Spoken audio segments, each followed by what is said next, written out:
Hey everybody, it's John Sullivan. You may know me as Buffalo66, or you may know me from my Twitter page, Buffalo Hold'em. And you are listening to the most recent edition of the Daily Fantasy CFL podcast. I've had some limited time this week, and I'm recording a real quick and dirty episode for everybody. And not sure where Gaby is. He may be on his American tour of Walgreens parking lots, but hopefully he'll be back soon, and we can have a little more banter instead of the straight up nuts and bolts that I'm going to give you today. So I'm going to get right to it so I can get this content up and you guys can use it if you're going to play CFL this weekend. There were actually 5 games last week, week 11, but I'm only going to cover the 4 that were used in DFS. My lineup was pretty competitive, 1 or 2 picks away from a really, really big day. However, my wagers went 1 and 2. And perhaps a bad beat or 2 in there, but that's part of the deal. When you wager, you got to take the bad with the good. My wagers sit at 13-7-1 on the season, so I'm hoping to continue on that winning way the rest of the way. And I think you'll find that it's a lot easier to handicap in the second half of the year. So let's get to reviewing the games from last week, and I'm going to start with I'm going to start with the Thursday game. It was Red Blacks 19, Alouettes 14. I had the Red Blacks minus 2.5 in this game. Ottawa struggled a little bit early, but in the second half they were able to pretty much dominate the line of scrimmage, and they were able to cover. It was a little bit of a sweat. Trevor Harris had a pretty average day. I think he had like 282. And it seems like Chris Williams and Greg Ellingson were kind of shut down by Montreal. I think Ellingson might have been hurt, because he caught a pass for a negative yardage very early on in the game, and then he didn't really get any targets after that. Of course, I had Ellingson. That was my big weak spot in my lineup last week. Ernest Jackson had a big day. He seemed to pick up the slack for everybody. On the Montreal side of the ball, not a whole lot going on there. Kevin Glenn threw some really bad interceptions, and as a result, he has now lost his starting job in Montreal. Now, they did not have Duron Carter. He was serving his suspension for his conduct the last time they played Ottawa. So it was a tough get-go for them from the start, but we'll talk more about Montreal in the upcoming game this week. So that game was a pretty nondescript, low-scoring game. Let's move on to the next one, and this one was much more exciting. Winnipeg Blue Bombers 28, Saskatchewan Roughriders 25. This is a Labor Day rivalry game. Went down to the wire. Winnipeg jumped out to a 13-0 lead in the first quarter. Saskatchewan came back multiple times in this game. You've got to give them credit for a 1-8, 1-9 team to fight so hard when their season is basically already over at the halfway point. The Riders kicker missed 2 pretty easy field goals and an extra point with less than 2 minutes left that would have given them the lead. And that caused me to lose my money line bet. Rough Riders did cover. I think it was +4. But I took the money line at +175, and they had multiple chances to win this game.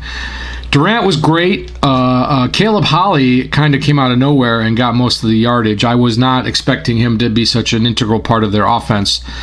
On the Winnipeg side of the ball, Quentin McDuffie was a big part of the Winnipeg offense. They used him to stretch the field and go deep routes. They used his speed, and that seemed to pay off. So that's something to keep an eye on for the future, because he's usually just the return guy.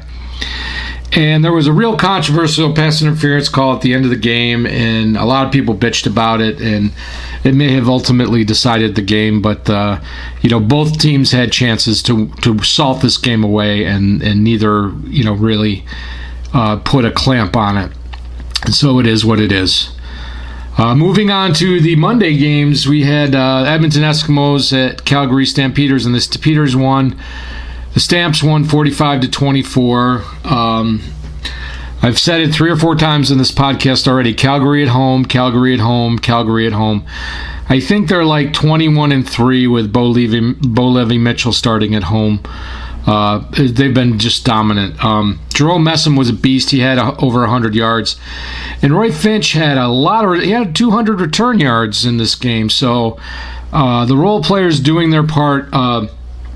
Mitchell had a lot of passing yards, but he only had 2 touchdowns, and he really spread the wealth on the receivers. It seemed like the Calgary coach was prepared to exploit the Edmonton D. The Edmonton D gave up a lot of points early in the season, but they seem to have been improving. But I think this was one coach out-coaching the other in this case. We'll see how this happens, how this plays out going forward in the home and home, but I don't think Edmonton was prepared for what they were walking into there. This was kind of a ho-hum game. It was a big lead pretty early, and it wasn't much of a second half to watch.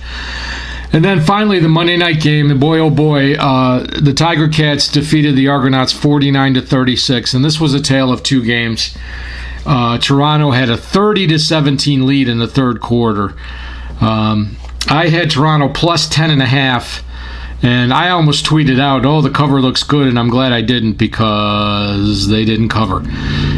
Pick 6 by Ricky Ray in about 6 minutes left in the fourth quarter, and then they turned the ball over on downs, in which Hamilton kicked a field goal in the last minute of the game. There's 10 unanswered points, and they ended up winning by 13 to cover that 10.5 point spread.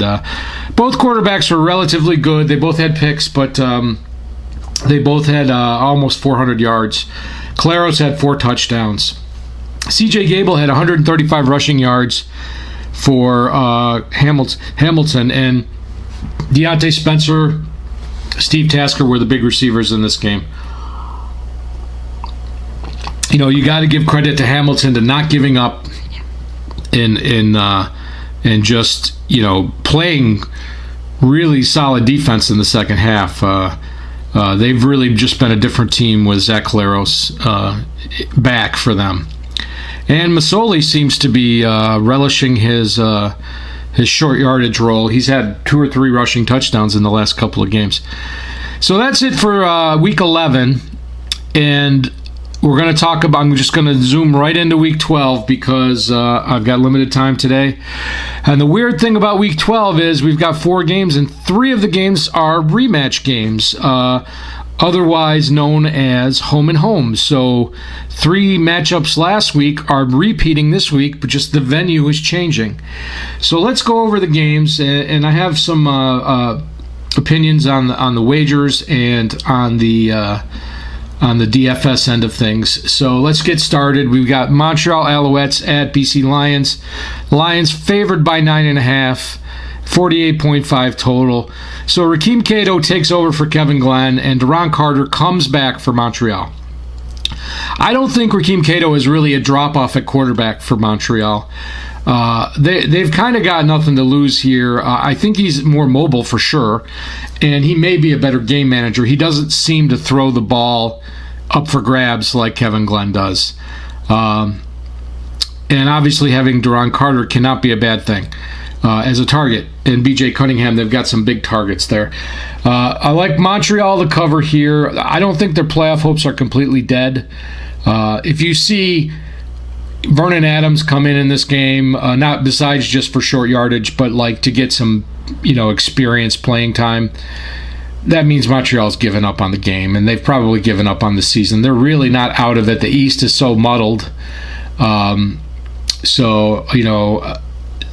could string together 2 or 3 wins. So maybe the team can rally around them. But I like Montreal to cover here at 9.5 points. Their defense is above average, assuming that Jim Pop doesn't make any bonehead challenges or coaching mistakes. I think keeping it under 10 points is very doable here. So let's move on to the 3 rematches. We're going to start with Saskatchewan at Winnipeg. Winnipeg Blue Bombers minus 7.5 favorites, and 52.5 is the total. And this is a game where Saskatchewan, nothing to lose. They can play relaxed and easy. They're 1-9, 1-10. How do they choose to respond to last week's game is up to them.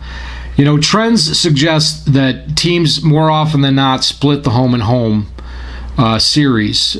So I think actually this game, the pressure's all on Winnipeg. They were trying to keep that winning streak alive, and they also seem to get stronger offensively every week with Matt Nichols. Saskatchewan can just pull out all the trick plays and just go out and have fun and not worry about winning. And I think if they play loose like that, I actually like them to cover here at 7.5 points. And obviously, if you think Saskatchewan is going to be competitive, you would lean over in this case. They went 28-25. That was 53 last week. I think that's doable again here. And Roosevelt didn't have a bad game last week. I think he had like 7 catches for almost 100 yards, 80 or 90 yards.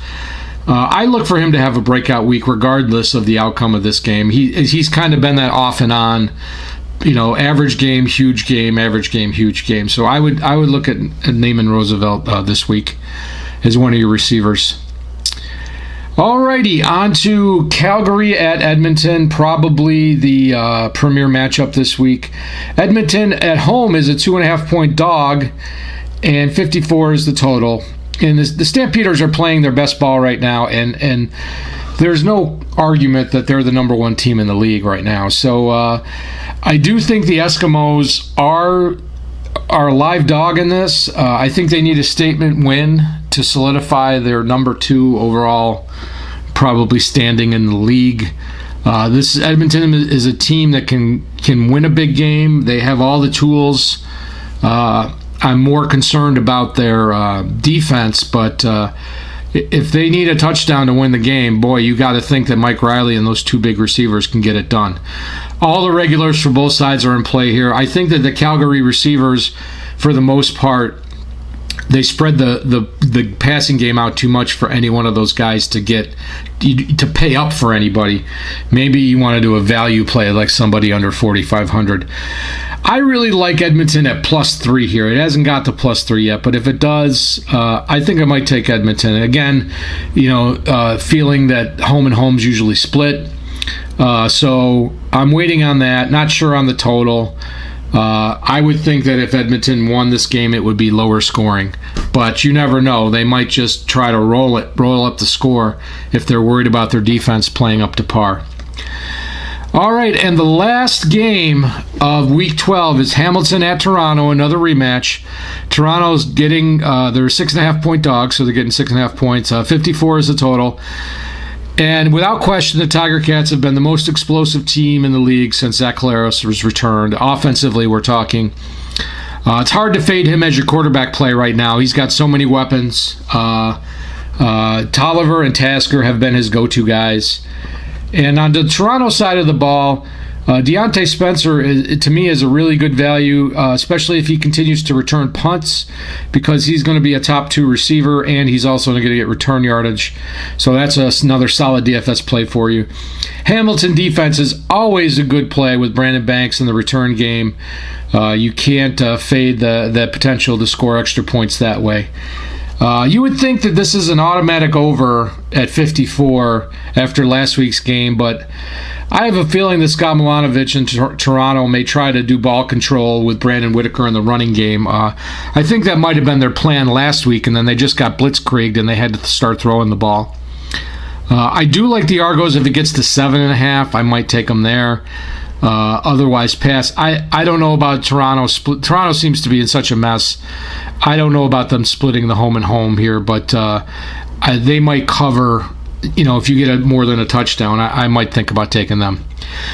So those are the 4 games for this week. If I have time, I'll put together a DFS lineup for you today and post it on my Twitter page at Buffalo Hold'em. Also, I post all my podcasts at my YouTube page, which is also called Buffalo Hold'em. And you'll always find my CFL plays and my betting records at the end of every month. I'll post them on my Twitter page. And hopefully you're still into the CFL. This is the stretch run for the playoffs. I think, we're down to eliminating 2, obviously Montreal, Saskatchewan, and maybe one other team is going to go by the wayside, Toronto perhaps. But it's not completely over yet in the East. The West is kind of decided right now. So, but it's very exciting. It's always good football, and I know everybody's into NFL, so this might be an advantage for you. So good luck with your lineups, and we'll see you again next week for another edition of the Daily Fantasy CFL Podcast. Take care.